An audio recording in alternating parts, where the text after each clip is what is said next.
इस दुनिया में ना जाने कितनी ही खूबसूरत चीजें मौजूद हैं, पर फिर भी हर कोई चाहता है कि वो अपनी जिंदगी में एक बार ताजमहल का दीदार जरूर करे। इंसान की नजर जैसे ही इस प्यार की निशानी पर पड़ती है, वैसे ही उसे इससे लगाव हो जाता है। दरअसल ये महल मुगल सल्तनत के बादशाह शाहजहां ने अपनी बेगम मुमताज के लिए बनाया था। महज सिर्फ इसे देखने के लिए दुनिया भर से लोग लाखों की तादाद में भारत आते हैं। मौसम चाहे जो हो, दिन हो या रात या बारिश हो रही हो, ताजमहल अपने हर रूप में बहुत खूबसूरत नजर आता है। ताजमहल आगरा में यमुना नदी के किनारे मौजूद है, क्योंकि ये शहर एक जमाने में मुगल सल्तनत की राजधानी हुआ करता था, लेकिन सन 1637 में दिल्ली को राजधानी बना दिया गया। वैसे तो ताजमहल के बारे में कई लोग काफी कुछ जानते हैं, लेकिन आज हम इस वीडियो में कुछ ऐसे फैक्ट्स पर बात करेंगे जो यकीनन आपको भी काफी दिलचस्प मालूम होंगे। लेकिन उससे पहले अगर आप हमारे चैनल पर पहली बार आए हैं तो हमारे चैनल को सब्सक्राइब जरूर कर लें और साथ ही बेल आइकन दबाना ना भूलें। चलिए शुरू करते हैं। नंबर 1, दुनिया में कई सारी ऐतिहासिक इमारतें मौजूद हैं, लेकिन सबसे ज्यादा खूबसूरत कैलीग्राफी अगर किसी इमारत पे हुई है तो वो ताजमहल है। जैसे ही आप बड़े दरवाजे से ताजमहल में दाखिल होते हैं तो उस दरवाजे पर लिखा ये लेख आपका स्वागत करता है, जिसका हिंदी अनुवाद है, हे आत्मा, तू ईश्वर के पास विश्राम कर, ईश्वर के पास शांति के साथ रह और उसकी परम शांति तुझ पर बरसे। नंबर 2, आपको ये जानकर हैरानी होगी, ताजमहल दरअसल लकड़ी पर खड़ा है। जी हाँ, आपने सही सुना, लकड़ी पर। ये एक खास लकड़ी है जिसे मजबूत रहने के लिए नमी की जरूरत पड़ती है, और अगर इन लकड़ियों को ये नमी ताजमहल की बाईं ओर यमुना नदी से नहीं मिलती तो आज ताजमहल गिर गया होता।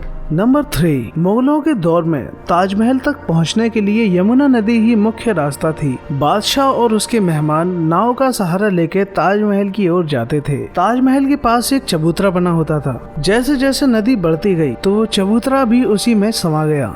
नंबर 4, आपको ये बात जानकर हैरानी होगी कि औरंगाबाद में स्थित बीबी का मकबरा ताजमहल को देखकर बनाया गया था। लोग इसे मिनी ताजमहल के नाम से भी जानते हैं। नंबर 5, जब आप नजरें उठाकर इस इमारत की ओर देखते हैं तो आपका दिल कहता है कि ये किसी अजूबे से कम नहीं। आप जैसे जैसे इससे दूर जाएंगे ये आपको अपनी ओर आकर्षित करता रहेगा, और ये भी एक वजह है कि इस इमारत को दुनिया के 7 अजूबों में शामिल किया गया है। नंबर 6, दोस्तों आपने बचपन में ये बात अपने बड़ों से या अपने टीचर से जरूर सुनी होगी कि शाहजहां ने ताजमहल बनने के बाद मजदूरों के हाथ काट दिए, लेकिन इस बात का इतिहास में कोई सबूत नहीं मिलता। बहुत से इतिहासकारों का मानना है कि शाहजहां ने मजदूरों को उनकी जिंदगी भर की पगार देकर ये करारनामा लिखवाया था कि वो ताजमहल जैसी कोई दूसरी इमारत नहीं बनाएंगे। नंबर 7, दोस्तों क्या आप जानते हैं कुतुब मीनार भारत की सबसे ऊंची मीनार है, पर अगर आपसे पूछा जाए कि ताजमहल और कुतुब मीनार में कौन ऊंचा है तो आप कहेंगे कुतुब मीनार, लेकिन ताजमहल कुतुब मीनार से 5 फीट ऊंचा है। ताजमहल की कुल ऊंचाई 240 फुट है।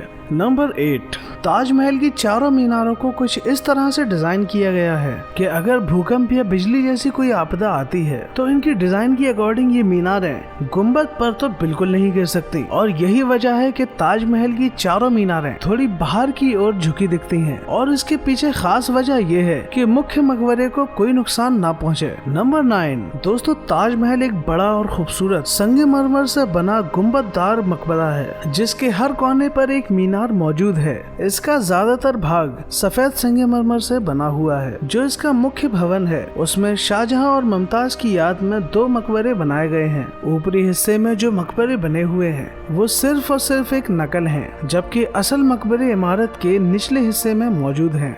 नंबर 10, दोस्तों क्या आपको मालूम है जब शाहजहां बादशाह बने थे तो वो दौर मुगल सल्तनत का सबसे सुनहरा दौर था। इंसान जहाँ देखता था वहाँ अमन और खुशहाली थी। प्रजा के लिए बादशाह का हुक्म सबसे ऊंचा होता था। शाहजहां का दौर एक ऐसा दौर था जिसमें लड़ाइयाँ नहीं होती थीं। वो दौर दरअसल बड़ा जबरदस्त और शान और शौकत का दौर था। शाहजहां को बड़ी बड़ी इमारतें बनवाने का बहुत शौक था, जो आज भी हिंदुस्तान के अलग अलग कोनों में मौजूद हैं। उन्होंने मुगल वास्तुकला के साथ भारत के प्राचीन इतिहास को मिला दिया था। नंबर 11, ताजमहल की नींव बनाते वक्त वहां 50 गहरे गहरे कुएं बनाए गए थे। इस इमारत का पूरा वजन दरअसल इन्हीं कुओं पर टिका हुआ है। ताजमहल के निर्माण के दौरान इन कुओं में आबनूस और महोगनी के लट्ठे डाले गए थे। ये लकड़ी के लट्ठे ताजमहल की नींव को मजबूत बनाते हैं। आबनूस और महोगनी की लकड़ियों में एक खासियत होती है कि इनको जितनी नमी मिलती रहेगी ये उतनी ही फौलादी और मजबूत बनी रहेंगी। इन लकड़ियों को नमी यमुना नदी में बहने वाले पानी से मिलती है। यमुना नदी के पानी का स्तर हर साल घटता जा रहा है और लकड़ियों में नमी की कमी आ गई है और यही वजह है कि सन 2010 में ताजमहल में दरारें देखी गई थी।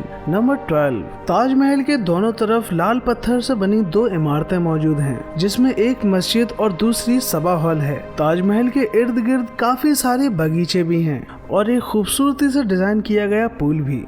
नंबर 13, ताजमहल में ये खूबसूरत डिजाइन जो आप देख रहे हैं, इसमें जड़ने के लिए 28 नायाब बेशकीमती पत्थरों का इस्तेमाल किया गया है और इन बेशकीमती पत्थरों को अफगानिस्तान, अरब, श्रीलंका, तिब्बत, चाइना और भारत के पंजाब से लाया गया है। ब्रिटिश शासन के दौरान इन पत्थरों को ताजमहल में से निकाल लिया गया था और ऐसे ही इस इमारत को कई बार नुकसान पहुंचते आए हैं, पर 19वीं शताब्दी के अंत में इसकी मरम्मत का काम शुरू हुआ।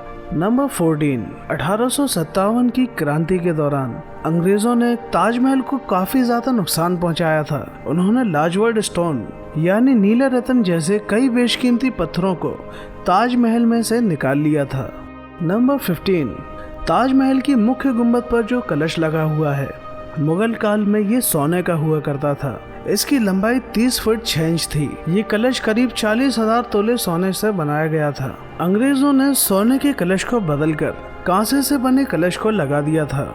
नंबर 16, ताजमहल का निर्माण आज से 400 साल पहले सन 1632 में शुरू हुआ था और ये 1652 में बनके तैयार हो गया था। इसको बनाने की जिम्मेदारी 20,000 मजदूरों और कारीगरों ने उठाई थी। वास्तुकला का इससे ज्यादा खूबसूरत और नायाब नमूना पूरी दुनिया में कहीं नहीं है। ताजमहल के निर्माण के लिए हर चीज को हीरे की तरह परख कर चुना गया था। अलग अलग मुल्कों में रहने वाले बेहतरीन और माहिरीन कारीगरों को बुलवाया गया था। ताजमहल की दीवारों पर जो नक्काशी हुई है, इसकी तकनीक इटली के कारीगरों से सीखी गई थी।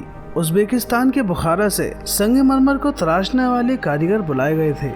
ईरान से संगमरमर पर कैलीग्राफी करने वाले कारीगरों को बुलाया गया था और संगमरमर को जांचने के लिए बलूचिस्तान के कारीगरों को बुलाया गया। नंबर 17, शाहजहां बादशाह ने अपनी बेगम मुमताज महल की याद में इस इमारत को बनवाया था।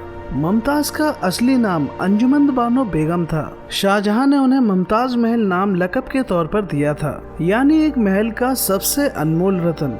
महज 38 साल की उम्र में अपनी 14वीं संतान को जन्म देते वक्त मुमताज महल की मृत्यु हो गई। उस वक्त वो बुरहानपुर में थी।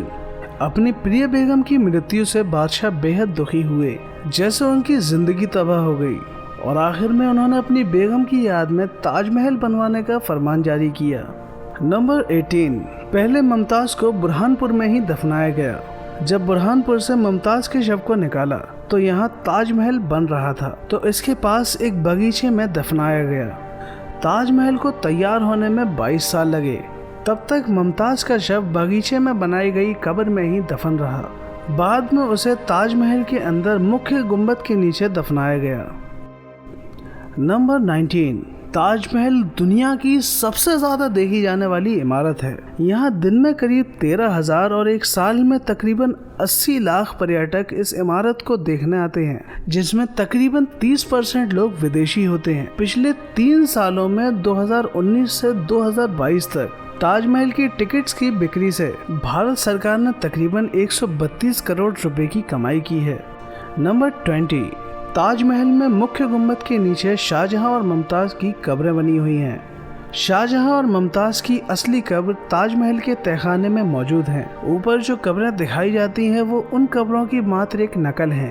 ताजमहल के मुख्य गुंबद के नीचे मौजूद ये तहखाना पर्यटकों के लिए बंद कर दिया गया है। दोस्तों, अगर आप भी मोहब्बत की एक विश्व प्रसिद्ध इमारत को देखना चाहते हैं तो ताजमहल ज़रूर जाएं। और आप में से जिन लोगों ने ताजमहल को देखा है तो अपना पहला एक्सपीरियंस हमें कमेंट बॉक्स में जरूर शेयर करिएगा। वीडियो पसंद आई हो तो इसे लाइक जरूर करिएगा। मिलते हैं आपसे अगली वीडियो में, तब तक आप अपना ख्याल रखिएगा।